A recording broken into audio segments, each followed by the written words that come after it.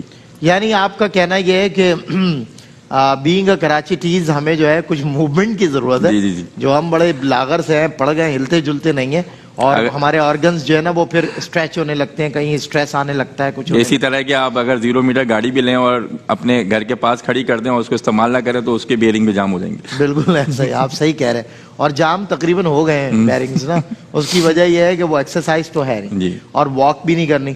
Even میں تو اپنے بہت قریبی دوستوں کو, اچھے خاصے بزنس مین ہیں, ان کو یہ 20 قدم کی واک نہیں کرنی, یار ذرا وہاں تک چھوڑ دینا ذرا. تو ایک عادت ایڈکٹڈ ہو گئے ہم لوگ, آرام پسند ہو گئے. ابھی یہ مسئلہ یہ کہ اب ہم ورک آؤٹ کر رہے ہیں, جم کر رہے ہیں, لیکن وہاں جانے کے لیے بھی ہم گاڑی استعمال کر رہے ہیں, ہمارے گھر کے کونے پہ بھی ہوتا ہے, اور ہم جم میں اپنے مسل اسٹرینتھنگ تو بہت کر رہے ہیں لیکن ہم اپنے جوائنٹس کو موبائل نہیں کر رہے ہیں. تو مسل اسٹرینتھنگ تو ایک اپنی جگہ ہے, لیکن ہم جوائنٹس کو کتنا اچھا کر رہے ہیں, جوائنٹ کو کتنا اچھا, یہی ہے کہ بیئرنگ ہم اچھے کر نہیں رہے, ہم گاڑی کی شیپ کو خوبصورت بنائے جا رہے ہیں, اس کے کلر روگن اور اس کی پلاسٹک کوٹنگ یہ ساری چیزیں کرا رہے ہیں, لیکن ان کی جو بیئرنگ ہے جو اندر لگے ہوئے ان کو مضبوط نہیں کر رہے. ہاں بالکل صحیح. اچھا ڈاکٹر صاحب ایک کالر ہے, ان کو شامل کرتے ہیں. جی السلام علیکم. وعلیکم السلام. جی کیا سوال ہے آپ کا؟ جی میرا سوال ہے کہ میرے ٹچنے بہت کمزور ہیں, جیسے میں نے کپ اٹھایا ہوا ہے تو میری انگلیاں یوں مڑ جاتی ہیں, تو میں ان کو پکڑ کے نا پھر اس کو جیسے کوئی جوڑ میں سے جوڑ نکل گیا اس کو ڈالتی ہوں اس میں. پھر مجھے مورے کا مسئلہ ہے کہ میں نماز پڑھتی ہوں یا مجھے ٹینشن ہوتی ہے. اچھا مورے کا مسئلہ ایسا ہے کہ نیچے بیک میں اگر درد ہوتا ہے, کبھی درمیان میں آ جاتا ہے, کبھی اوپر پٹھوں میں آ جاتا ہے, مجھے سمجھ میں نہیں آتی کہ یہ مورے کا مسئلہ ہے, یہ غریب آدمی کیا ہے. مورے کا مسئلہ تو ایک ہی جگہ پہ ہوتا ہے. یہ بتا رہے ہیں, ذرا سنیے ڈاکٹر صاحب کچھ پوچھ رہے ہیں. انہوں نے آپ کو جب آپ صبح اٹھتی ہیں تو آپ کے جوڑ میں سختی ہوتی ہے یا ایسا ہوتا ہے کہ آپ کو بستر سے نہ اٹھایا جائے اور آپ کے ہاتھ پاؤں میں سختی رہتی ہو؟ جی بالکل, میرے گھٹنوں میں بھی ایسا لگتا ہے. اور میں اب نماز پڑھتی ہوں نا, نماز پڑھتی ہوں تو اگر میں لٹکا کے پاؤں کرسی پہ بیٹھی ہوتی ہوں نا تو میرے پاؤں میں اتنی سختی ہوتی ہے اور جلن ہو جاتی ہے کہ میں سوچتی ہوں کہ میں سلام پھیر کے فوراً سے جلدی اپنے پاؤں اٹھا لوں, اور میرے ٹانگوں میں سختی اتنی ہوتی ہے کہ میں ان کو پھر مسلتی ہوں, تیل مسلتی ہوں. تو آپ نے اپنا وائٹامن D3 لیول چیک کرایا ہے کبھی, یا یورک ایسڈ کا ٹیسٹ ہوا ہے آپ کا کبھی؟ جی اکثر کرواتی رہتی ہوں, لیکن اب کا کوئی پتہ نہیں ہے, میں کس چیک کرواؤں گی. جی بالکل. کتنا ٹائم ہو گیا آپ کو مطلب ٹیسٹ کروائے ہوئے؟ ٹیسٹ کروائے میں سال میں ایک بار کروا لیتی ہوں. سال میں ایک بار کروں. کتنا ضرورت ہے ڈاکٹر صاحب؟ دیکھیں جو آپ کے علامات ہیں نا, تو ایک ہڈیوں کی بیماری ہوتی ہے جس کو ہم ریمیٹوائڈ آرتھرائٹس کہتے ہیں, یا ہم اس کو کہتے ہیں کہ گٹھیا کا مرض. بالکل. تو یہ ان کا جو مرض ہے, کچھ ان کے علامات سے یہ لگ رہا ہے کہ کچھ اس طرف ہے. تو ان کے ہم ٹیسٹ, اگر وائٹامن D3 ان کا لیول ٹھیک ہے تو اس کا مطلب ان کو گٹھیا کا مرض ہو رہا ہے, اور ان کا وائٹامن D3 لیول کم ہے تو پہلے تو ہم اس کو ریپلینش کریں گے, اس کو پہلے ٹھیک کریں گے, اور پھر ان کو کچھ غذا بتائیں گے اور کچھ ایسا لائف اسٹائل بتائیں گے کہ اس طرح سے اگر یہ رہیں گی تو پھر اس سے بہتر رہیں گے. فار ایگزامپل جب بھی صبح اٹھتے ہیں تو ہم اپنے ناشتے کے اندر, میں ہمیشہ لوگوں کو کہتا ہوں کہ نہار منہ شہد کا پانی ضرور پیے. کس کا پانی؟ شہد کا پانی. شہد ہاں, 1 چمچ شہد نیم گرم پانی میں ڈال کے ضرور پئیں, کیونکہ قرآن مجید میں بھی کہ شہد میں اور بہت ساری ایسی غذا کی ذکر ہے جس سے اللہ تعالیٰ نے بہت سارے شفا رکھی. بالکل صحیح. پھر اس کے بعد ہم ضرور 1 انڈا بوائل ضرور لیں. تو وہ لوگ جو شوگر اور بلڈ پریشر کی وجہ سے ہیں تو میں ان کو یہی کہتا ہوں کہ انڈے کی سفیدی ضرور لیں, اس میں سے زردی ہٹا دیں, اس سے کولیسٹرول اور بلڈ پریشر بڑھتا ہے. آپ سفیدی ضرور لیں. سفیدی ضرور لیں.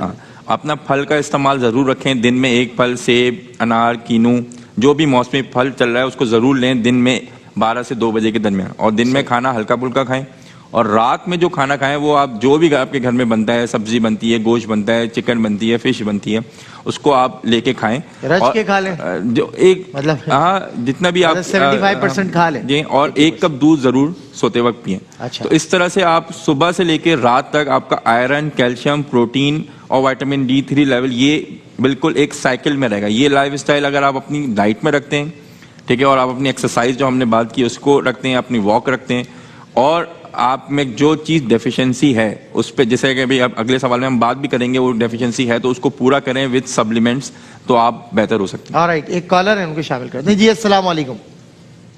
السلام علیکم. جی کیا سوال؟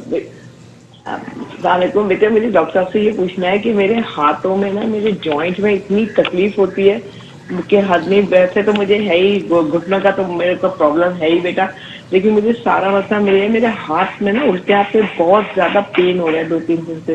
تو میں اس کو تھوڑا بہت ایکسرسائز کر رہی ہوں, but I am not feeling better well کہ میں کس طرح اپنے آپ کو صحیح کروں. آپ کی ایج کیا ہے خاتون؟ میری 59 ہے. 59. آپ کے اگر آپ کے صرف ایک ہاتھ میں درد ہو رہا ہے تو آپ نے اس کا کوئی ایکس رے کرایا ہے؟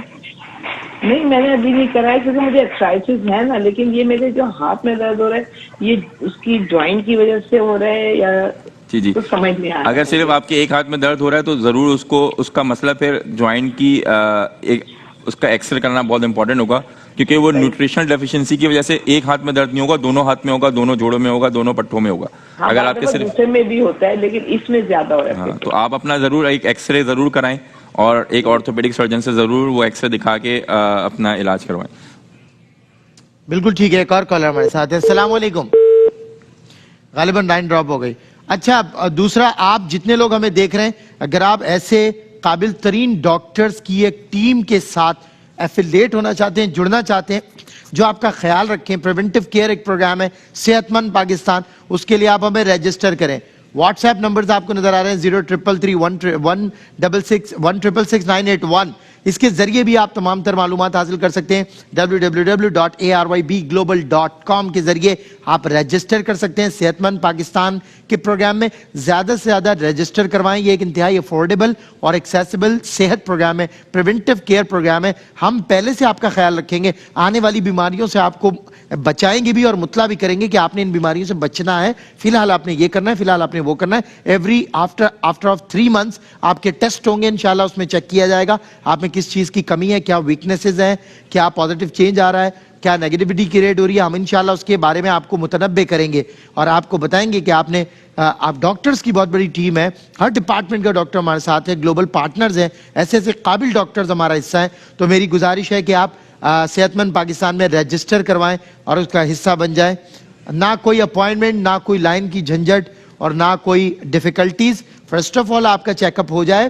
اگر ان دا کیس آف ایمرجنسی آپ کو ڈاکٹر بتا دیں گے کہ آپ کو یہاں جانا پڑے گا, ادروائز آپ کو انشاءاللہ جانے کی بھی جھنجھٹ سے ڈاکٹرز بچا لیں گے. تو ڈاکٹرز ہمارے خود, ان کی بڑی ہمت اور حوصلے کی بات ہے, تو خود پریشان ہوتے ہیں کیونکہ صبح سے شام تک سینکڑوں لوگوں کو ان کو دیکھنا ہوتا ہے اور سینکڑوں رہ بھی جاتے ہیں. تو وہ جو رہ جاتے ہیں یہ ان کے لیے فکر مند ہے, اور صحت مند پروگرام کے ذریعے انشاءاللہ آپ کو گائیڈ کر دیا جائے گا ڈیجیٹلی. آپ کو بتا دیا جائے گا کہ آپ کو کیا کرنے کی ضرورت ہے اور کیا کرنے کی ضرورت نہیں ہے. اچھا مجھے بتائیے ڈاکٹر, ایک کالر آ گئے ہیں. السلام علیکم. السلام علیکم. وعلیکم السلام. جی کیا سوال ہے آپ کا؟ جی میرا سوال یہ ہے کہ میرے 4 سال پہلے نا دائیں گھٹنے میں چوٹ لگی تھی. ٹھیک ہے. میری ایج 38 اب ہے. صحیح. تو وہ میں اٹھنے بیٹھنے میں بہت شدید درد ہوتی, ڈاکٹر نے مجھے ساری یہ پرہیز بتائی ہے کہ سیڑھیاں نہیں چڑھنی, کموڈ یوز کرنا ہے, نیچے بھی بیٹھا, نماز نیچے پڑھنی ہے. لیکن اب میرے بہت درد شدید ہو گئی ہے صرف ایک گھٹنے میں. صحیح. اور میں وٹامن ڈی کے انجیکشن بھی پی رہی ہوں. بالکل ٹھیک ہے انشاءاللہ, بالکل ٹھیک ہے. ایک اور کالر ہمارے ساتھ ہیں. السلام علیکم. وعلیکم السلام. جی کیا سوال آپ کا؟ جی میرا سوال یہ ہے کہ میرے ہسبینڈ ہیں, ان کی ایج 42-43 کے قریب ہے. ٹھیک ہے. تو ان کے پاؤں میں نا, مطلب پاؤں کے جو تلوے اور پنجے ہیں نا, انگلیوں کے مطلب جو سینٹر والا ہی چاہتے ہیں, جی تو اس میں مطلب سن ہو جاتے ہیں جیسے نا, اور ٹھنڈے بھی اکثر ہی ہو جاتے ہیں. تو وہ میں جاننا چاہتی تھی کہ مطلب اس کی ریزن کیا ہو سکتی ہے. چلیں ڈاکٹر صاحب انشاءاللہ دونوں سوالات کے جوابات دے رہے ہیں. جی دیکھیں, جو اس سے پہلا والا سوال تھا ان میں انہیں گھٹنوں میں چوٹ لگنے کی وجہ سے ان کو درد ہو رہا ہے. تو چوٹ لگنے کی وجہ سے ہوتا کیا ہے کہ گھٹنوں کے اندر 2 چیزیں ہوتی ہیں, ایک کارٹیلیج جس کو ہم چکنی ہڈی بولتے ہیں, اور ایک ہوتا ہے مینسکس جس کو ہم کرکری ہڈی کہتے ہیں, جو کشن پرووائڈ کرتی ہے گھٹنے کے اندر. تو ایکس رے میں دیکھ کے پہلے تو یہ بتانا ہوتا ہے کہ وہ چکنی ہڈی گھس رہی ہے یا نہیں, اور اگر ایکس رے میں وہ چکنی ہڈی ٹھیک ہوتی ہے تو پھر ہم اس کا ایم آر آئی کرا کے دیکھتے ہیں کہ کہیں وہ کشن والا منسکس تو ڈیمیج نہیں ہو گیا.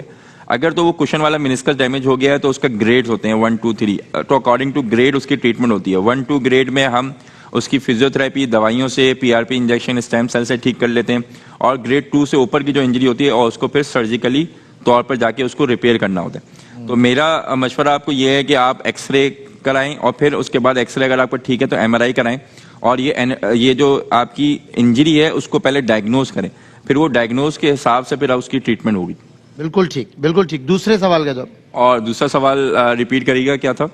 جی دوسرا سوال نے کہا میرے جو 42 یا 43 ایئرز, ان کا جو سن ہونے کا جو مسئلہ تھا, وہ دیکھیں سن ہونے کی وجہ 2 ہوتی ہے. جیسے کہ ابھی ہمارے پروفیسر صاحب بھی بیٹھے ہوئے تھے, تو وہ بھی وہی ظفر کاظمی, انہوں نے بھی کہا کہ میرے پاؤں سن ہوتے ہیں. تو ان کو شوگر تھی, تو وہ پیریفل نیوروپیتھی کہلاتی ہے. اگر ان کو شوگر ہے یا تھائرائیڈ کا کوئی مسئلہ ہے تو اس میں کیا ہوتا ہے کہ ہماری نسوں کے میں جو کرنٹ کا فلو ہے, اس کو میں اسی طرح سمجھاتا ہوں کہ 220 وولٹیج نہیں آتا, وہ کمر سے جو شروع ہوتا ہے 220, نیچے پاؤں میں آتے آتے وہ 160 120 آ جاتا ہے, جس کی وجہ سے پاؤں سن ہو جاتے ہیں. دوسرا جو سب سے بڑا مسئلہ ہوتا ہے وہ شیاٹیکا کا مسئلہ ہوتا ہے, جس کو ہم حلق النساء کہتے ہیں. جی وہ کمر کے اندر نس دب جاتی ہے, جس کی وجہ سے پاؤں میں جو سپلائی ہے وہ صحیح نہیں آتی. تو ان 2 وجوہات کی وجہ سے پاؤں میں سن ہونا بنتا ہے. اگر تو ان کو شوگر ہے تو پہلے آپ شوگر کا علاج کرا کے اس کو, شوگر کی ایک دوائی ہوتی ہے کوبالامین یا نیورومیٹ یا وائٹامن B12 وہ دے دیتے ہیں ہم, تو اس کے سن صحیح ہو جاتا ہے. اور اگر شیاٹیکا کی وجہ سے ہوتا ہے تو پھر ہم نیوروپیتھک میڈیکیشن جیسے لیکوسومائڈ ہے, پری گیبلین ہے, یہ ساری چیزیں ہم دیتے ہیں تاکہ وہ نروز میں جو کنڈکشن ویلوسٹی ہے اور جو وولٹیج ہے وہ بحال ہو سکے. I truly appreciate taking the time out of your busy schedule. اور آپ بہت شکریہ کہ ہم مزید کالز بھی لینا چاہتے تھے لیکن ہم لے نہیں سکے. بہرحال آپ رجسٹریشن کروا سکتے ہیں, رجسٹر کریں اپنے آپ کو, صحت مند پروگرام کا حصہ بنے.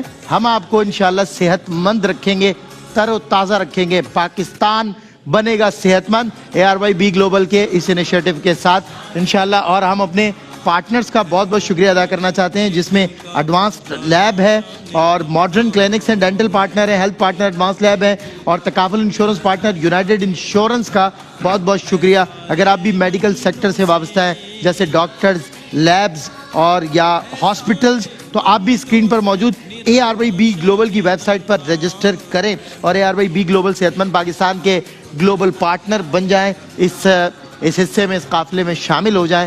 بریک کے بعد انشاءاللہ بزم علماء میں ہوگی آپ سے ملاقات ملک پاکستان کے نامور علماء اکرام کے ساتھ.